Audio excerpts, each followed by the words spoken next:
Good evening. A group of about 150 protesters from CPIM and SFI ambushed the Bengal Chief Minister and other ministers, including Amit Mitra, when they arrived at the Planning Commission complex on Tuesday evening for the annual state plan discussion. Mamata Banerjee, who was advised by police not to get down from her car and drive inside, however, chose to walk through the slogan-shouting and placard-wielding crowd into the building. While the Chief Minister was immediately shielded by policemen, the Bengal Finance Minister was not so lucky and had to face the ire of the activists who were protesting the death of an SFI member, Sudipta Gupta, in police custody in Kolkata last week. Ms. Banerjee had termed the death of Sudipta Gupta as a petty matter and an accident. Hours after Mamata Banerjee was targeted, the CPIM alleged that its offices across West Bengal came under attack by the Trinamool Congress workers. Tension in West Bengal continues to simmer. Mamata Banerjee took over power in West Bengal in May 2011. Since then, there have been as many as 8 to 10 major incidents involving trouble in campuses across West Bengal. Shockingly, some of these incidents have also involved schools.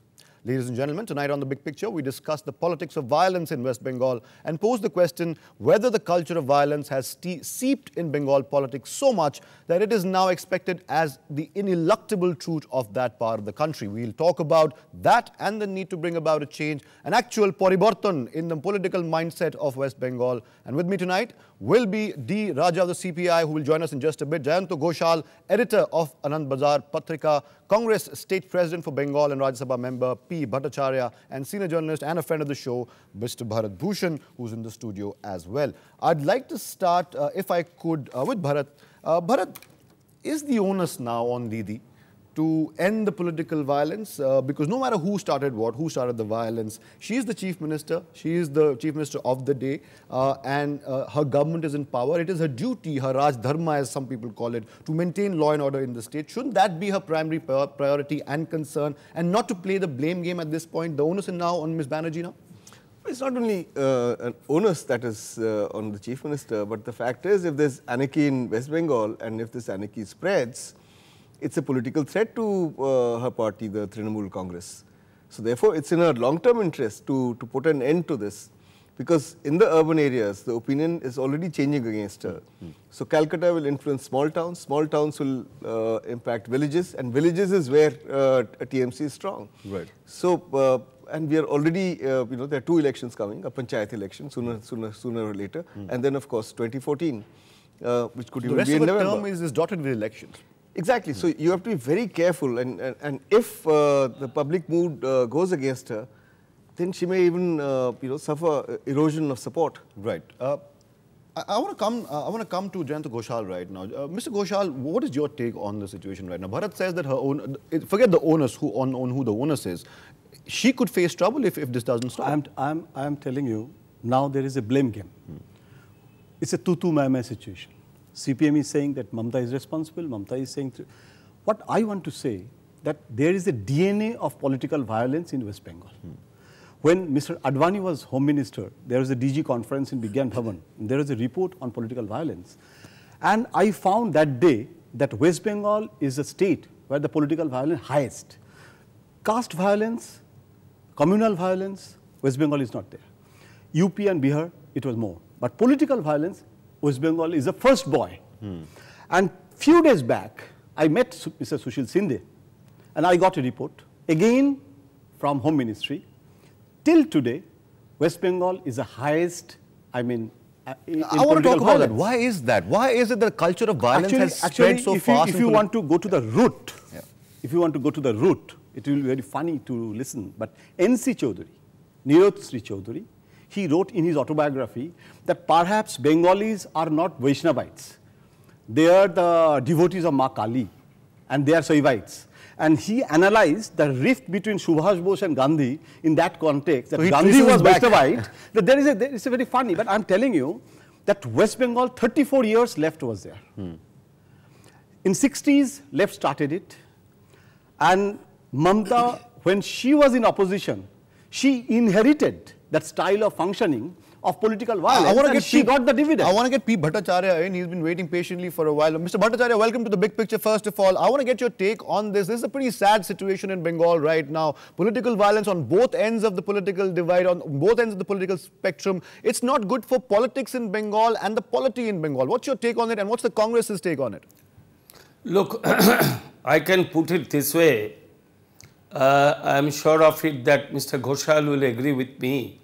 If I go back 30 years back or 30, 35 years back or more, we would be seeing that violence somehow injected in the politics of Bengal.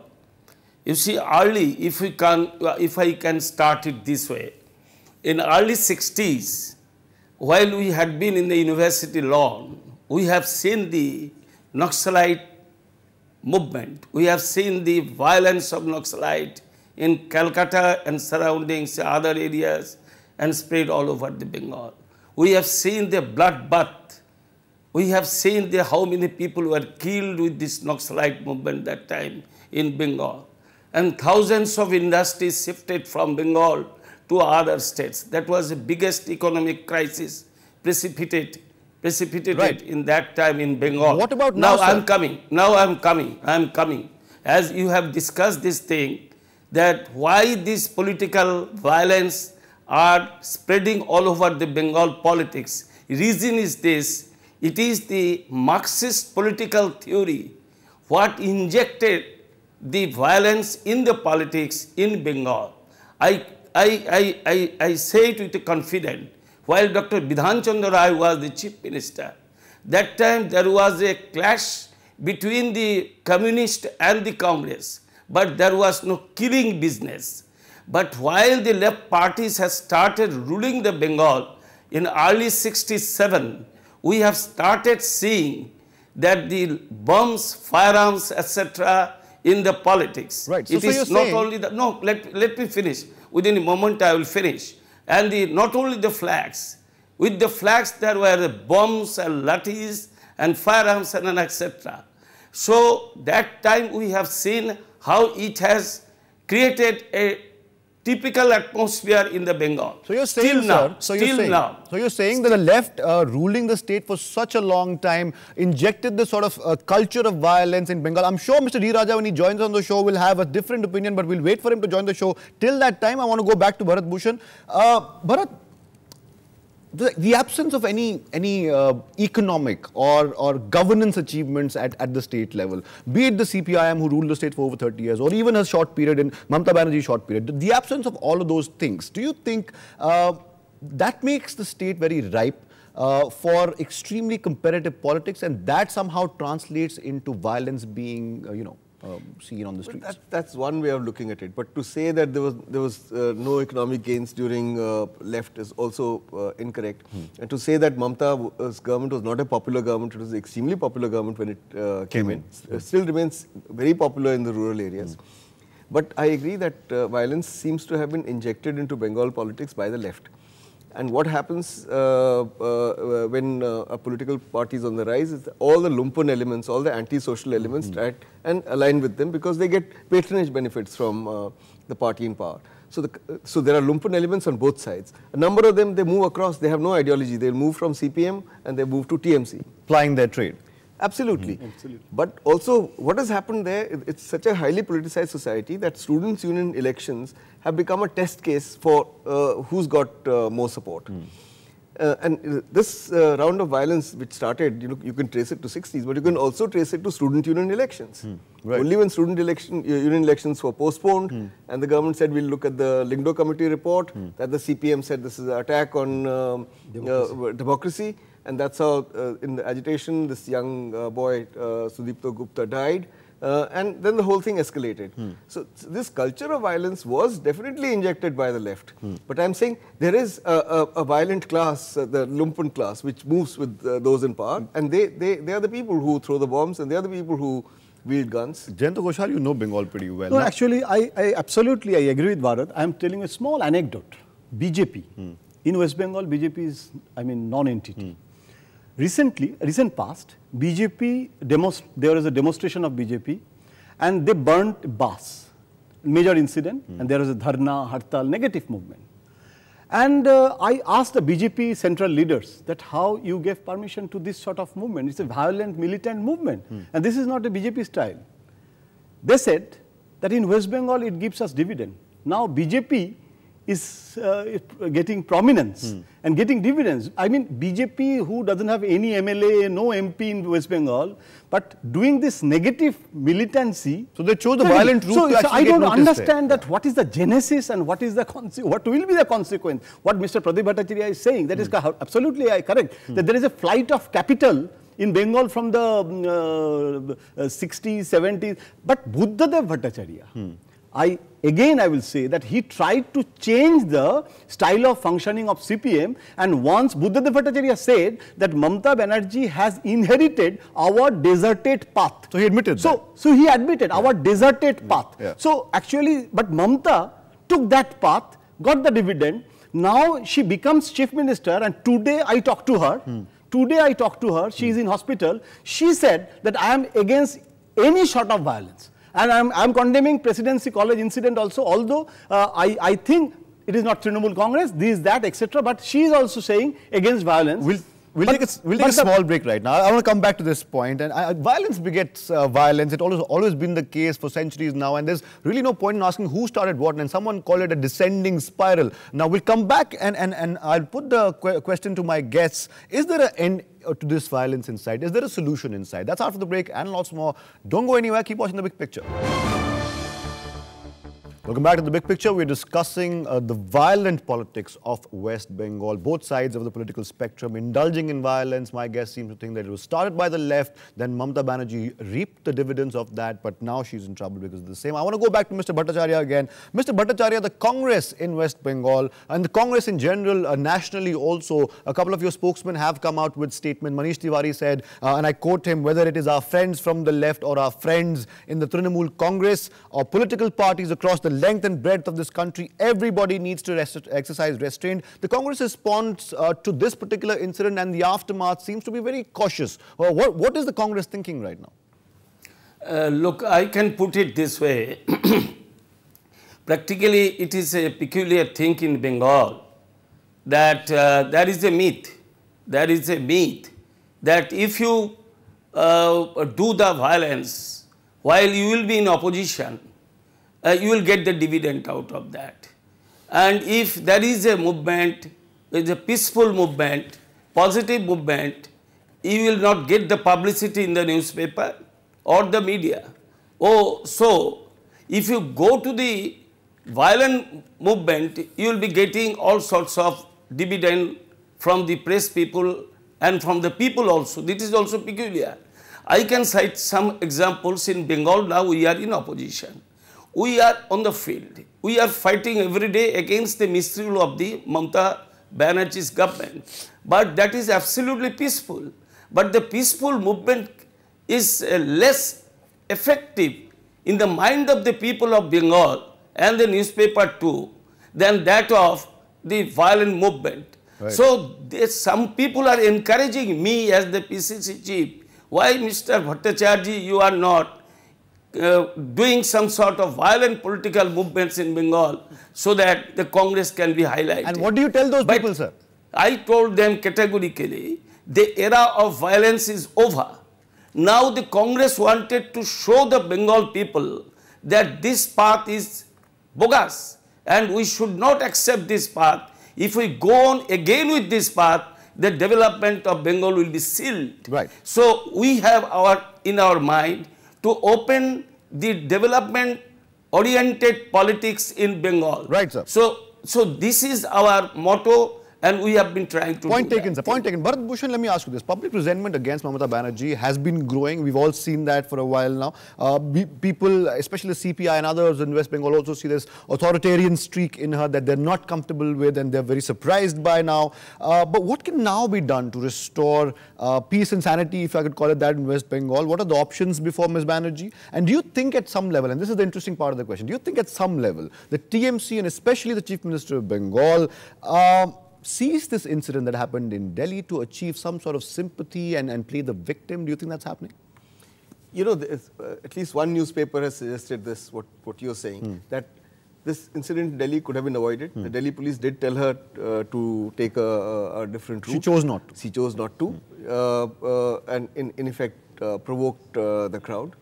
But what I would like to tell you is, the PCC chief in West Bengal is saying that people think that violence pays dividends. I'm going to argue that actually this time violence will not pay dividends. But do you think that's the feeling in Bengal right now as well? I don't know. Among the cadres of political I haven't been to Bengal in the last month or so. But so I can't tell you what is really happening in Bengal. But I'm saying see it in the context of the panchayat elections.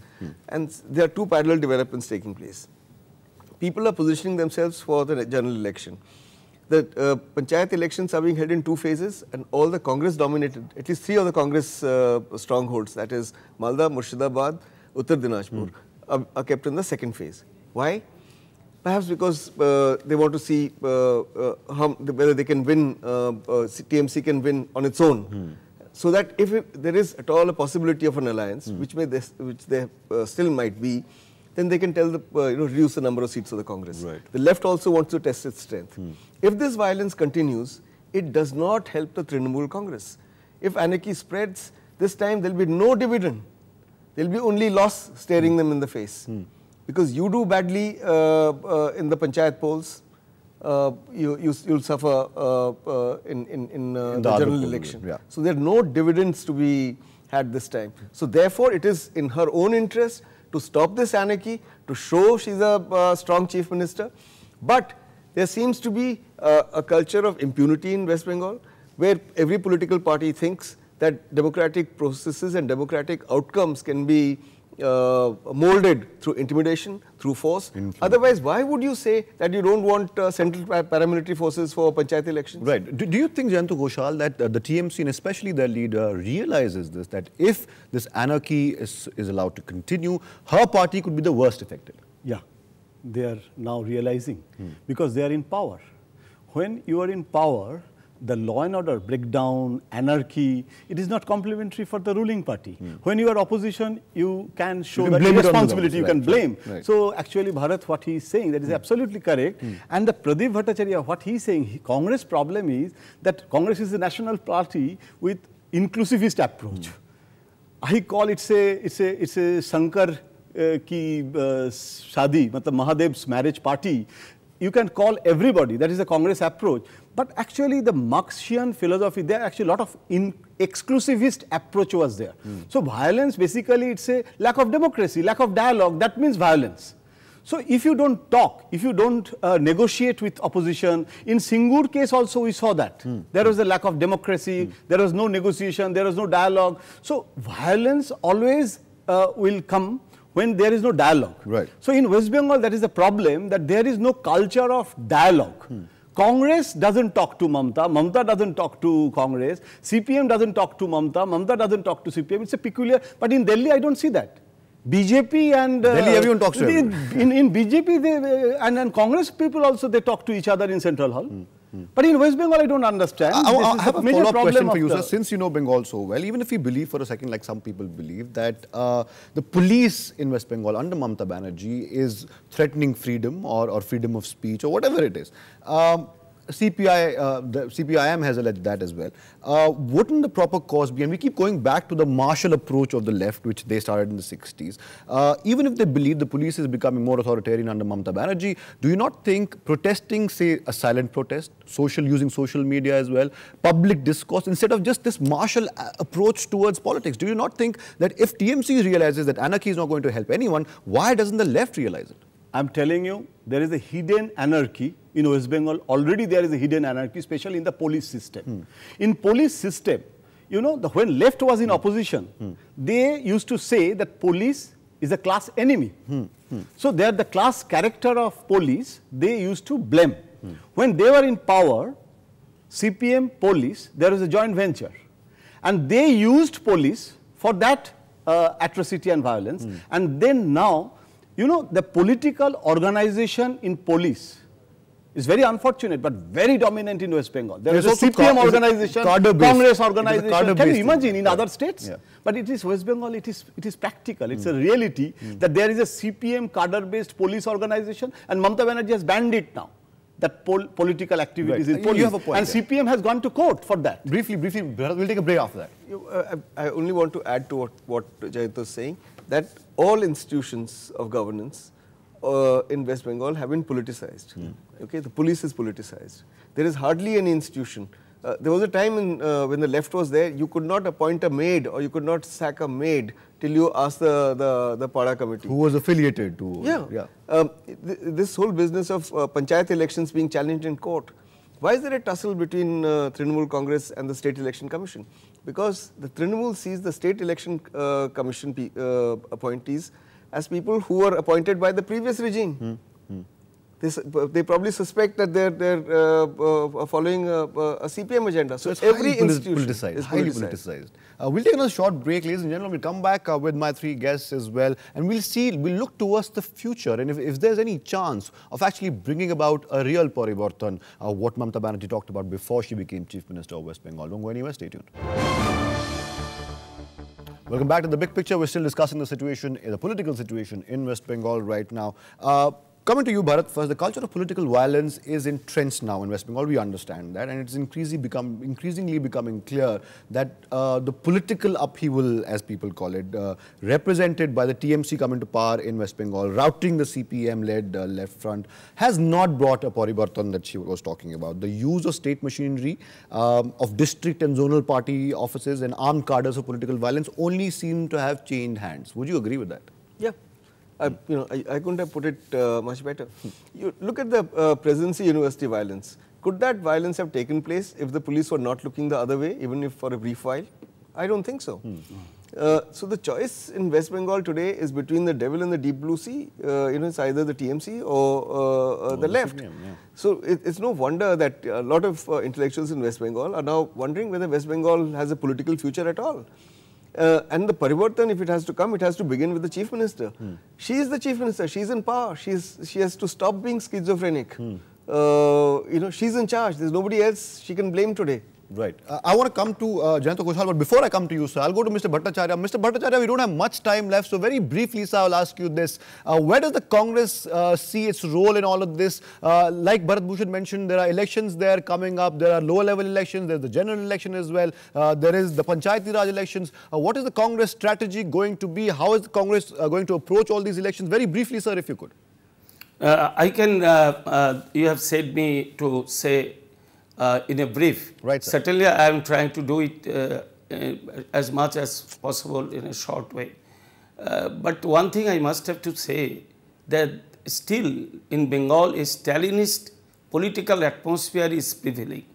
What is that Stalinist atmosphere? Somehow the government is absolutely trying to control the police activities. Whatever they will be saying, that would be the law of the state.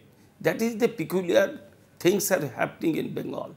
Number two, in the left regime we have seen that the police, before taking any cognizant, they were to take the permission from the local CPM committees. But this time, not the local CPM committees, it is the local TMC.